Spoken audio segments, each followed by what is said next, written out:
কতিপয় ছেলে তারা এই জুলাই যুদ্ধের চেতনাকে বিক্রি করা শুরু করলো।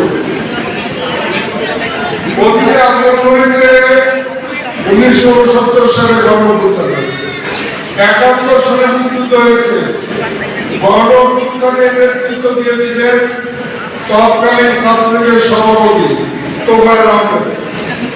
তোফায়েল আহমেদ কিন্তু বলেননি আমাদের সরকারে নিতে হবে। এর সাথে 1991 সালে এর সাথে পতন হলো।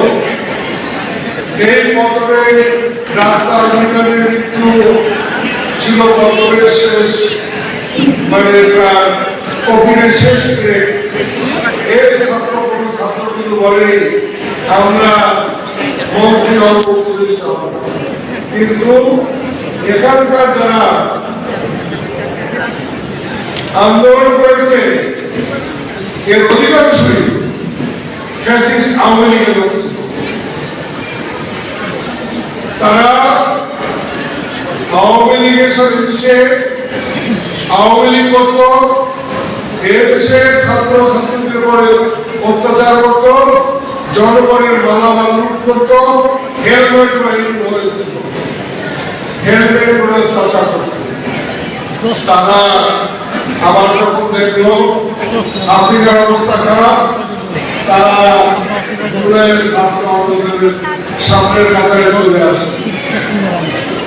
ছাত্র আন্দোলন শুধু এরা করেনি, ছাত্র দলের সভাপতি আমি ঢাকা বিশ্ববিদ্যালয়ে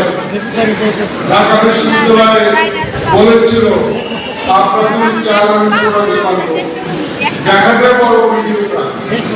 দোহাই আপনারা কেউ ছেড়ে যাবেন না, আপনারা যদি ছেড়ে যান আমরা সবাই পড়ে যাব, আমাদের সকলকে মেরে ফেলা হবে। আপনারা ছেড়ে দেন না, ভয় পেন না। আমি অসত্য কথা বলছি না, আমি ভিডিও দেখাতে পারবো। ইভেন এখনকার জামাত ইসলামের আমির ডাক্তার শফিকুর রহমান তিনি কিন্তু বলেছিলেন, এই ভিডিও আমার কাছে রয়েছে, যে আমরা এই আন্দোলনের মূল নায়ক হিসাবে জনাব তারেক রহমানকে মনে করছি, যিনি সুদূর প্রবাসে বসে সুন্দর নেতৃত্ব দিয়ে এই আন্দোলনকে সফল করেছে। আপনাদের দেখতে চান আমি ফিরে দেখতে পারব। তারপরে বলবো দেশের আবহাওয়ার মানুষের অংশগ্রহণের মাধ্যমে আমরা হাসিনাকে তাড়াতে পেরেছি। আবু সাইদের প্রসারিত পক্ষ, এটা হিমালয়ের পাহাড় পর্বতের সমান। সেদিন আবু সাইদ তার জীবন প্রান্ত, তাহলে পরে হয়তোবা আন্দোলনের মোড় এভাবে নাও ঘুরতে পারত। সেদিন নীল মুগ্ধ যদি পানি খাওয়ার সময় গুলিতে মরে করা যেত, সেদিকে দেখা করবেন আপনাদের ওই যে এলাকায় খুবই সুরাপ ছিল, কিন্তু মিছিল গিয়ে সরাসরি গুলিতে মারা গিয়েছে।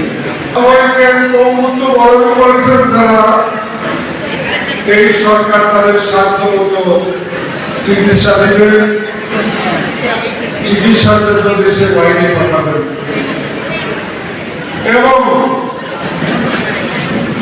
প্রতিটা ক্ষতিগ্রস্ত পরিবারকে তিনি সাধ্যমতো সহায়তা দান করবেন। বাসা থেকে রান্না খাবার বের করে মানুষ মাথায় করে নিয়ে গিয়েছে।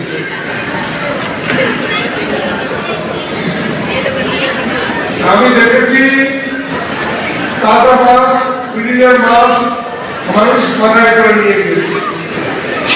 আমি দেখেছি রাজহাঁস, মোরগ এবং খাসি ঘরে করে মানুষ দিয়ে দিয়েছে। অর্থাৎ দীর্ঘ সেই 2009 সাল থেকে 2026 সাল যেভাবে এদেশের মানুষের সাথে প্রতারণা করেছে, এদেশের মানুষকে কথা বলতে দেয়নি, কথায় কথায় তার আইন প্রয়োগকারী সমস্তকে ব্যবহার করে তাদের হয়রানি করেছে। আল্লাহ তাআলা তাকে দুপুরের রান্না খেয়ে যেতে দেয়নি। মন্তব্য শেষের আগে আমি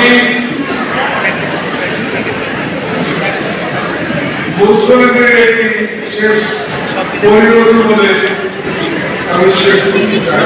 কথা এদিকে গুলি করে তার প্রায়শ্চিত্ত করত, আমরা খুশি হতাম, আমাদের ভালো লাগতো।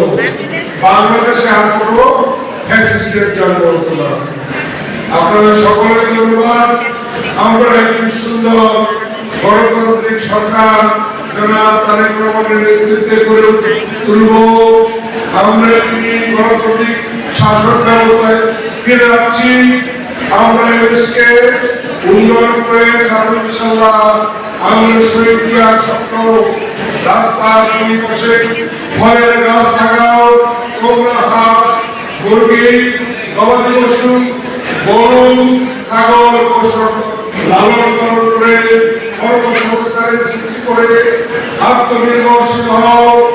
তোমরা পানি এনে, বাঁধ কেটে, খাল কেটে, পানি এনে 2-3 গুণ ফসল ফলাও। এগুলো ছিল শহীদ জিয়ার ব্রত এবং আমরা সেগুলো পালন করব। আমি আমার বক্তব্যের একেবারে শেষে স্মরণ করছি আমার মা, আমাদের মা। বাংলাদেশের গণতন্ত্রের জন্য 3 বারের প্রধানমন্ত্রী, যিনি আকস্মিক নেত্রী মরহুম বেগম খালেদা জিয়াকে যার জীবন তিনি উৎসর্গ করেছেন এ দেশের মানুষের কল্যাণে। আল্লাহ তাআলাকে বেহেশত করুন। আমরা সবাই তার জন্য দোয়া করব যেন আল্লাহ তাআলা তাকে বেহেশতের সর্বোচ্চ মাকাম দান করেন। আর ছাত্রদের উদ্দেশ্যে বলবো, তোমরা আন্দোলন শেষ, তোমরা এখন লেখাপড়া লেখাপড়া লেখাপড়া, প্রথম লেখাপড়া, দ্বিতীয় লেখাপড়া, তৃতীয় লেখাপড়া। কিভাবে লেখাপড়া করে তোমরা ভালো ব্যবসায়ী হবে, কিভাবে তোমরা দেশ বিদেশে বিজ্ঞানী হবে, কিভাবে তোমরা শিক্ষক হবে, কিভাবে তোমরা আইনজীবী হবে, কিভাবে তোমরা জজ হবে, কিভাবে ব্যারিস্টার হবে, কিভাবে তোমরা জ্ঞানী হবে, এইটা তোমাদের ভিতরে থাকবে এবং তোমরা এগিয়ে যাবে। সকলকে ধন্যবাদ জানিয়ে আমি আমার বক্তব্য শেষ করছি। আল্লাহ হাফেজ। বাংলাদেশ জিন্দাবাদ।